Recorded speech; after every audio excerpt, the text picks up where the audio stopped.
Здравствуйте, смотрите в сегодняшнем выпуске. Стартовал чемпионат Центральной Азии по теннису. В парке Ашхабад отметили день рождения Пушкина. Туркменские врачи оказали помощь более 700 человек в рамках гуманитарной миссии в Афганистане и другие новости.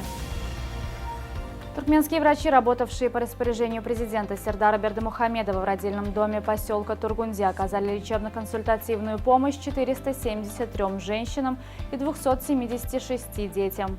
Помощь была оказана беременным, больным различными гинекологическими заболеваниями и новорожденным. Всего за время лечебно-консультативной деятельности туркменских врачей в Тургунзи родилось 12 детей. Отметим, что гуманитарная миссия 3 медиков осуществлялась с 15 по 31 мая. Сердар Бердымухамедов по приглашению турецкой стороны принял участие в торжественной церемонии инаугурации Реджепа Таyyипа Эрдогана в качестве вновь избранного президента Турецкой Республики. Церемония инаугурации прошла в здании парламента страны в Анкаре, во время которой Эрдоган принял присягу, а временный председатель парламента Турции Девлет Бахчели передал главе государства документ, свидетельствующий о победе на выборах. Помимо президента Туркменистана в торжественном мероприятии приняли участие представители свыше 90 делегаций, включая более 40 глав иностранных государств, правительств и парламентов, а также международных организаций. Реджеп Таyyип Эрдоган официально стал президентом Турции в 3-й раз. Он пробудет на посту до 2028 года. В субботу национальный лидер туркменского народа, председатель Халк Маслахаты Туркменистана Гурбангулы Бердымухамедов протестировал в Аркадаге электромобиль в рабочей поездке в этот город. Как сообщалось ранее, в городе Аркадаг, который возводится на территории площадью 950 гектаров, в 30 километрах юго-западнее от туркменской столицы, планируют внедрить наземный общественный электрический транспорт. Это будет первый факт использования общественного электротранспорта в Туркменистане. В ходе рабочей поездки глава высшего представительного органа народной власти Туркменистана ознакомился с современными электробусами и электромобилями, которые будут курсировать по Аркадагу. В Ашхабаде в Национальном музыкально-драматическом театре имени Махтумкули с успехом прошел совместный туркмено-итальянский концерт «Верди», посвященный 210-летию выдающегося композитора.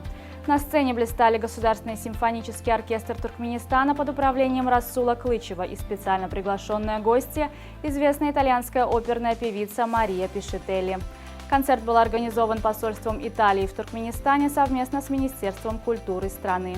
Праздничным детским фестивалем отметили в Ашхабаде День русского языка и 224-ю годовщину со дня рождения Пушкина. Мероприятие прошло в воскресенье в столичном парке Ашхабад. К акции присоединились около 500 почитателей его таланта. Посольство России и Русский дом в Ашхабаде организовали большую сцену в парке, на которой разыгрались яркие театральные постановки по мотивам пушкинских сказок. Фестиваль не оставил никого равнодушным. Взрослые наравне с детьми играли в викторины, веселились и искренне радовались празднику. Съемки одного из самых ожидаемых фильмов 2023 года «Барби» с Райаном Гослингом и Марго Робби в главных ролях привели к мировой нехватке красок роз во всех оттенках розового.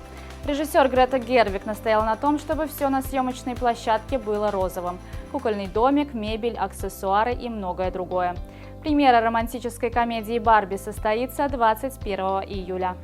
Побережье американского штата Флорида покрыла огромная масса водорослей, общий вес которой оценивается в 13 миллионов тонн. Кроме резкого гнилостного запаха, отпугивающего поклонников пляжного отдыха, водоросли содержат бактерии. В случае попадания в организм человека через слизистую оболочку кишечника эти бактерии могут привести к сепсису и даже вызвать летальный исход. Очисткой побережья от вредных водорослей займутся волонтеры и специалисты, в обязательном порядке используя перчатки из толстой резины и специальные захваты, чтобы исключить контакт с бактерией. Сегодня в Ашхабадском олимпийском городке состоялась торжественная церемония открытия Центральноазиатского теннисного турнира среди игроков не старше 12 лет. Турнир организован Федерацией тенниса Туркменистана совместно с Международной федерацией этого вида спорта. После церемонии открытия туркменские теннисисты встречались с соперниками из Киргизстана и вышли победителями противостояния. Турнир завершится 9 июня. В Ашхабаде состоится розыгрыш Кубка Федерации футбола Туркменистана. Турнир пройдет с 6 по 14 июня. В нем примут участие клубы высшей лиги Туркменистана – Алтын-Асыр, Ашхабад, Шагадам, Энергетик, Мерв и Ахал. Матчи Кубка Федерации будут проходить на стадионах Ашхабад, Спорт Топлумы и жилищного комплекса Багир. Шведский нападающий Милана Златан Ибрагимович объявил о завершении карьеры. «Вы приняли меня с распростертыми объятиями, я останусь миланистой на всю свою жизнь.